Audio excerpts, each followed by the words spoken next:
Kami lanjutkan sedikit, ada pemikiran kami setelah rekan-rekan kami membedakan tadi model atau kriteria daripada bahasa itu di dunia adalah 3, bahasa lisan, bahasa tulis, dan bahasa bisu atau bahasa gaya. Tidak berlebihan kalau saya tambahkan bahwa bahasa tulis itu kriterianya umpamanya dia harus menggunakan aksara. Kedua, bahasa tulis itu juga tidak memerlukan lawan, dan bersifat objektif. Selain itu tidak tergantung kondisi pada saat akan kita mengadakan bahasa tulis. Sementara bahasa lisan itu perbedaannya sedikit adalah bahasa lisan itu memerlukan lawan bicara. Kemudian informasi yang disampaikan memerlukan gerakan, tidak mungkin dia berdiam begitu. Itu bahasa lisan.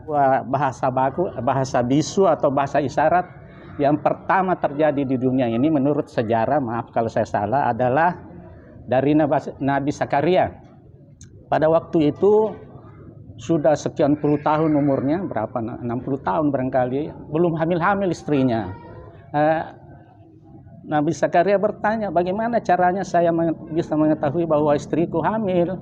Nah, ada turun, ya, wahyu turun bahwa isyaratnya itu kamu jangan berbicara 3 hari, ya, maupun memberikan dakwah dan seterusnya hanya dengan bahasa isyarat. Mulailah pada waktu itu di dunia ini ada bahasa isyarat dari Nabi Zakaria yang tentu melahirkan Nabi Yahya itu. Nah, itu kira-kira sedikit sejarahnya bahasa acting, ya, bahasa isyarat. Dan yang terakhir sekarang ini, saya kira seluruh dunia menggunakan bahasa isyarat di televisi. Jadi kalau narasumbernya di depan berbicara, di belakangnya ada begini-begini. Nah, itulah yang paling aktual sekarang, bahasa isyarat, bahasa baku. Saya kira itu yang kami sampaikan. Terima kasih. Assalamualaikum. Saya kira yang bahasa ini, saya kira bukan hanya bahasa. Untuk supaya tersimpan itu kan di kita di Indonesia ini banyak bahasa. Nah, semua tertulis. Hanya bahasa Layolo itu tidak ditulis. Jadi pernah saya mengatakan barangkali akan punah, tapi ternyata kalau itu anak besar sudah tahu lagi. Jadi tidak ada yang ditulis. Walaupun sudah banyak anak-anak IKIP dulu yang ke sana untuk belajar itu, karena mereka angkat jadi skripsi. Tapi yang jelas kan perlu ditulis karena wahyu sendiri ditulis. Dan nabi-nabi terdahulu kan ada suhuf-suhuf itu kan ditulis lembar-lembaran. Pada Nabi Sid 50 suhuf, Nabi Musa 10 dan seterusnya. Dan terakhir Al-Quran ditulis juga walaupun di batu, di kayu, di tulang-tulang. Dan pada saat penulisan waktu zaman Abu Bakar dan Umar yang mengusulkan, karena banyaknya qurra yang syahid waktu di Mut'ah. Ya. Sekira demikian, wallahu a'lam. Assalamualaikum warahmatullahi wabarakatuh. Waalaikumsalam. Alhamdulillah wassalatu wassalamu ala Rasulillah. Ya, mengenai bahasa tulisan, Pak, saya ada sedikit mungkin yang bisa kita diskusikan tentang bahasa tulisan, dan juga ada yang saya mau tanyakan juga sedikit tentang bahasa secara umum, Pak. Yang pertama itu bahasa tulisan. Betul bahwa ada teori mengatakan peradaban itu akan punah, akan hilang ketika tidak ada bahasa tulis, Pak. Jadi ini bahasa tulis ini menjamin bahwa peradaban itu akan berlangsung lama. Bahasa itu tidak akan punah, akan bertahan lama. Buktinya barangkali ini Al-Quran, ya, bahasa Arab. Ini bahasa Arab akan bertahan lama karena ada Al-Quran yang menopang begitu. Jadi bahasa yang tidak punya tidak punya aksara tulis, ya, akan punah. Itu kan teorinya. Iya. Tapi pertanyaannya begini Pak, kan misalnya taruhlah bahasa Inggris, bahasa Indonesia Pak, kita kan ada koran, ada televisi, ada macam-macam kan yang melestarikan itu. Tapi bagaimana dengan bahasa Makassar Pak? Tidak ada kan koran yang pakai aksara Makassar, kan tidak ada. Yang pakai bahasa Makassar tidak ada. Tapi bahasa Makassar tidak punah-punah juga kan? Artinya, ataukah bahasa Makassar menjelang kepunahan atau bagaimana? Ya, dan juga di daerah-daerah Pak, di pelosok-pelosok itu kan ada suku-suku yang tidak punya mungkin bahasa tulis, yang hanya bahasa lisan saja. Tapi sampai sekarang mereka bertahan. Artinya apa? Tidak punah begitu. Iya. Yang kedua Pak, saya mau tanyakan mengenai bahasa secara umum. Ini bagaimana kita memadukan teori Barat dengan teori Islam Pak ini? Kan kalau Islam yang saya pahami, teorinya itu bahwasanya Adam itu di surga, Nabi Adam itu di surga, sudah bisa berbahasa Pak. Wa 'allama Adamal asma'a kullaha. Jadi Allah mengajar Adam ini berbicara berbahasa Arab pada saat itu kan. Kemudian diturunkan ke bumi kan, Nabi Adam ini manusia pertama. Kalau menurut Islam kan artinya nih, Nabi Adam ketika diturunkan di bumi sudah bisa bicara, sudah bisa berbicara dengan Hawa istrinya kan. Sementara kalau teori Barat Pak mengatakan bahwa bahasa itu saya membahasakan istilahnya, pada awalnya itu manusia tidak bisa berbicara dulu. Artinya bahasa itu muncul karena manusia bergaul dengan alam kan begitu. Jadi alam budaya yang membentuk bahasa.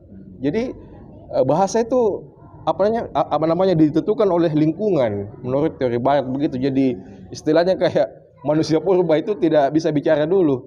Jadi lama baru dia menganu kata. Bahkan ada teori mengatakan bahwa kenapa bahasa itu muncul karena pada awalnya itu orang dulu bisu kan begitu. Jadi tidak bisa bicara yang teori Barat ini Pak. Kemudian pas mengangkat barang kan tangannya tidak bisa lagi mengisyaratkan. Jadi harus pakai mulutnya. Jadi disitulah katanya asal munculnya bahasa, karena ketika badannya mengangkat sesuatu, jadi tidak bisa lagi berisyarat, jadi harus keluar kata di situ. Itulah awal mulanya keluar bahasa. Jadi karena tuntutan lingkungan sehingga bahasa itu terbentuk menurut teori Barat. Sementara teori Islam, Adam itu langsung di bumi langsung bisa bahasa Arab. Dan juga kalau misalnya juga Adam bahasa Arab, apakah ada missing link yang terputus begitu kan? Kalau harusnya nenek moyang kita bahasa Arab, kita juga sekarang ini bahasa Arab kan? Ya. Kenapa bahasa ada yang tidak bisa punah walaupun tidak ditulis, tidak ada aksaranya? Begini, kalau bahasa tulis itu adalah upaya orang mentransfer, memindahkan ilmu, ya kan, tertulis. Ada juga cara lain untuk mentransfer ilmu, mengajarkan orang dalam satu rumah tangga. Kalau kita kembangkan itu bahasa apa namanya selayar tadi? Leono. Kalau setiap hari dia upayakan itu berbicara dalam keluarga, dia tidak akan punah itu. Itu bahasa lisan. Ya, bahasa lisan. Ya, artinya bahasa secara umum tidak punah apabila ada usaha untuk mentransfer, memindahkan ke orang lain. Ya, jadi bahasa tulis itu hanya upaya untuk memindahkan satu pesan kepada orang lain. Ya, jadi dengan cara lisan juga bisa terdokumentasikan sebenarnya, tapi itu memang agak rawan ya dibanding dengan yang tertulis. Tertulis ini memang dia paten, dia punya gitu, dia punya ini.